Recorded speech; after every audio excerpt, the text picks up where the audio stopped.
चलिए सीधे मुद्दे पर आते हैं।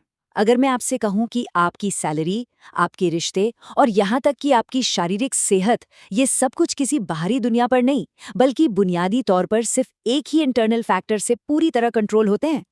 इस एक्सप्लेनर में हम इसी की गहराई में उतरने वाले हैं। अब ये कहना बहुत ही बोल्ड स्टेटमेंट लगता है ना, कि किसी भी इंसान की बाहरी जिंदगी और उसके परिणाम पूरी तरह से उसके अंदर चलने वाले ख्यालों से तय होते हैं। लेकिन जैसे जैसे हम इस चर्चा में आगे बढ़ेंगे, आप देखेंगे कि यही एकमात्र सत्य है। और दिलचस्प बात यह है कि ये कोई आज का नया विचार नहीं है। ये गहरी और प्रभावशाली सोच 1903 में ही जेम्स एलन द्वारा दे दी गई थी। ये कोई मोटी सी किताब नहीं है, बल्कि सिर्फ 60 पन्नों की एक छोटी सी मैनुअल है। बिना किसी फालतू की बातों के इसने दुनिया भर में लाखों लोगों की जिंदगी को पूरी तरह से ट्रांसफॉर्म करके रख दिया है। तो इसका सबसे बुनियादी सिद्धांत यह है कि हमारे विचार ही हमारी वास्तविकता को आकार देते हैं। इंसान सचमुच वही बन जाता है जिसके बारे में वो दिन भर सबसे ज्यादा सोचता है। इसको एक सिंपल उदाहरण से समझते हैं। मान लीजिए दो लोग हैं, रमेश और सुरेश। दोनों का बैकग्राउंड बिल्कुल एक जैसा है, पर रमेश हमेशा इस बात पर फोकस करता है कि उसकी किस्मत खराब है, वो कॉन्फिडेंस खो देता है और मौके गवा देता है। वहीं सुरेश, उसका फोकस हमेशा अपनी ग्रोथ पर होता है। वो हमेशा कुछ नया सीखना चाहता है और अपनी जिंदगी बदल लेता है।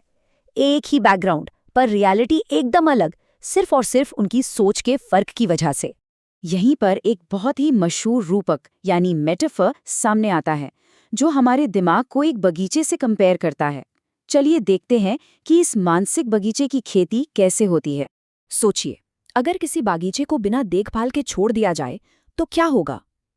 उसमें ईर्ष्या और डर जैसे नकारात्मक खरपतवार यानी वीड्स अपने आप उगाते हैं। लेकिन अगर सचेत रूप से कृतज्ञता और एम्बिशन के बीज बोए जाएं, तो ये एक फलते फूलते मानसिक परिदृश्य को जन्म देता है। एक असली बागीचे की तरह हमारे दिमाग को भी डेली मेंटेनेंस की सख्त जरूरत होती है। आज की मॉडर्न दुनिया में इसका सबसे बड़ा उदाहरण है हमारी माइंडलेस स्क्रॉलिंग। हम घंटों तक सोशल मीडिया पर दूसरों की लग्जरी गाड़ियां और कथित परफेक्ट जिंदगी देखते रहते हैं, जो असल में हमारे दिमागी बागीचे में खरपतवार के लिए खाद का काम करता है। लोग अपने फोन की स्टोरेज तो रोज साफ करते हैं, लेकिन दिमाग में ये कचरा भरते जाते हैं। इसके बजाय अगर सिर्फ 5 मिनट निकालकर अपनी खुद की वैल्यू पर चिंतन किया जाए, तो वो एक बेहतर जिंदगी के लिए उम्मीद के बीज बोने जैसा है। अब जो हम डिस्कस करने वाले हैं, वो थोड़ा असहज करने वाली सच्चाई हो सकती है। वो ये है कि परिस्थितियां कभी भी हमारा निर्माण नहीं करती, वे केवल हमारे असली चरित्र को उजागर करती हैं। इसे ऐसे समझिए, 2 लोगों की जॉब चली जाती है। राहुल 6 महीने तक गुस्से में रहता है, सिस्टम को दोष देता है और कुछ भी नया नहीं सीखता। वहीं विक्रम अपनी जिम्मेदारी लेता है, अपनी गलतियों का विश्लेषण करता है और खुद को सिचुएशन के हिसाब से ढालकर सिर्फ 3 महीने में एक बेहतर नौकरी पा लेता है। सिचुएशन दोनों के लिए सेम थी, पर विक्रम ने अपनी आंतरिक दुनिया को बदला और उसका बाहरी परिणाम खुद ब खुद बदल गया। और जब हम इस आंतरिक दुनिया की बात कर ही रहे हैं, तो चलिए समझते हैं कि कैसे एक स्पष्ट उद्देश्य हमारे शारीरिक स्वास्थ्य और एनर्जी का असली इंजन बनता है। एक स्पष्ट लक्ष्य या उद्देश्य के बिना किसी भी व्यक्ति की एनर्जी रोजमर्रा के डिस्ट्रैक्शंस में पूरी तरह बर्बाद हो जाती है। यह बिल्कुल समुद्र की लहरों पर हिचकोले खाते एक ऐसे जहाज की तरह है जिसकी कोई पतवार ही ना हो। ऐसा उद्देश्यहीन दिमाग बस छोटी छोटी चिंताओं, गपशप और भटकाव में ही डूबता रहता है। उस केंद्रीय उद्देश्य को खोजना बहुत ही आसान हो सकता है। बस ईमानदारी से खुद से ये पूछना होता है कि अगर फेल होने का बिल्कुल भी डर ना हो तो मैं क्या करना चाहूंगा। ये सवाल तुरंत फोकस और एनर्जी को बदल देता है। अर्जुन का ही केस ले लीजिए, जो पहले बिना किसी मकसद के सिर्फ नेटफ्लिक्स पर टाइम बर्बाद कर रहा था। लेकिन जैसे ही उसने अपना फोकस शिफ्ट किया, उसने अपना पूरा समय किसानों के लिए एक एग्रीटेक स्टार्टअप बनाने में लगा दिया। लेकिन क्या आप जानते हैं कि ये मानसिक फोकस सिर्फ करियर को ही नहीं बदलता? ये पॉइंट वाकई माइंड ब्लोइंग है। जेम्स एलन ने मॉडर्न साइंस के आने से बहुत पहले ही ये बता दिया था कि हमारे विचार सीधे तौर पर हमारी बायोलॉजी को बदलते हैं। लगातार रहने वाला डर और तनाव हमारी इम्यूनिटी को तबाह कर देता है, जबकि पॉजिटिव और शांत मन शरीर में गजब का लचीनापन और फिजिकल रेजिलियंस बिल्ड करता है।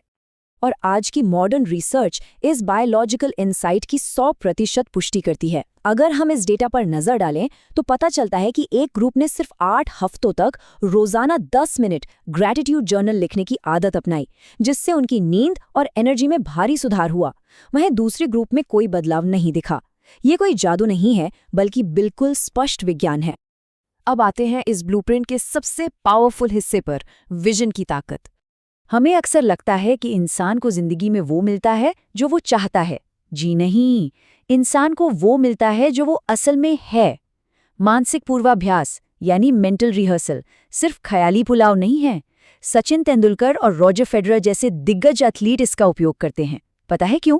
क्योंकि इंसान का दिमाग गहराई से विजुलाइज किए गए विचार और असली फिजिकल एक्शन के बीच कभी फर्क ही नहीं कर पाता। तो वर्तमान वास्तविकता और भविष्य के गोल्स के बीच की दूरी को पाटने के लिए ये सिंपल सी नाइट रूटीन अपनाई जा सकती है। सोने से पहले केवल 5 मिनट के लिए आंखें बंद करें, अपनी मनचाही जिंदगी की एकदम स्पष्ट कल्पना करें और सबसे जरूरी बात, उस वास्तविकता को जीने की भावनाओं को सच्चे मन से महसूस करें। ऐसा करने से आंतरिक पहचान बाहरी एम्बिशन के साथ पूरी तरह से अलाइन हो जाती है। तो इस पूरे एक्सप्लेनर का सबसे क्रूशियल पॉइंट जेम्स एलन के इस कोट में बहुत ही खूबसूरती से समेटा गया है। एक इंसान लिटरली वही है जो वो सोचता है, उसका चरित्र उसके सभी विचारों का संपूर्ण योग है। ये हमें याद दिलाता है कि कोई भी इंसान किस्मत का कोई एक्सीडेंट नहीं है, बल्कि वो अपने आंतरिक जीवन और अपने खुद के विचारों का एकदम सटीक रिजल्ट है। अगर आज की जो भी वास्तविकता है वो सिर्फ हमारे अतीत की सोच का ही परिणाम है, तो सोचिए, भविष्य को बदलने के लिए आपके पास सबसे शक्तिशाली हथियार क्या है? वो कोई बड़ी डिग्री, कनेक्शन या पैसा नहीं है। बदलाव का सबसे शक्तिशाली हथियार है आपका बिल्कुल अगला विचार, जो हमें इस पूरी चर्चा के सबसे अंतिम और गहरे सवाल पर लाके खड़ा कर देता है। अब जब आप जान चुके हैं कि आपके विचारों में आपकी पूरी रियलिटी को डिजाइन करने की कितनी अपार शक्ति है, तो आपका बिल्कुल अगला विचार आखिर क्या होने वाला है?